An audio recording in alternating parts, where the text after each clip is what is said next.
Straw yellow কালারের, সেটা drop wise. দেখো,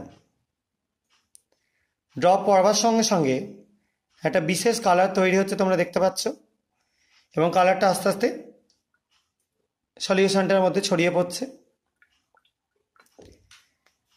এবার আমরা আবার সেই গ্লাস রড দিয়ে একটু সামান্য এটা নাড়িয়ে দেবো। এবার আরও কিছুটা অ্যাড করে দিচ্ছি। দেখো, দেখতে পাচ্ছেন নিশ্চয়ই কালারটা আস্তে আস্তে একটু ব্রাউনিশ হয়ে যাচ্ছে। আমি একটা ছোট জায়গার মধ্যে কিছুটা এটা থেকে ঢেলে নিলাম, যাতে তোমাদের প্রপারলি কালারটা বুঝতে পারানো যায়। এবার এর মধ্যে যোগ করে দিচ্ছি সেই ম্যাটেরিয়ালটা। দেখো, একদম চকলেট কালারের একটা কালারেশন তৈরি হয়েছে।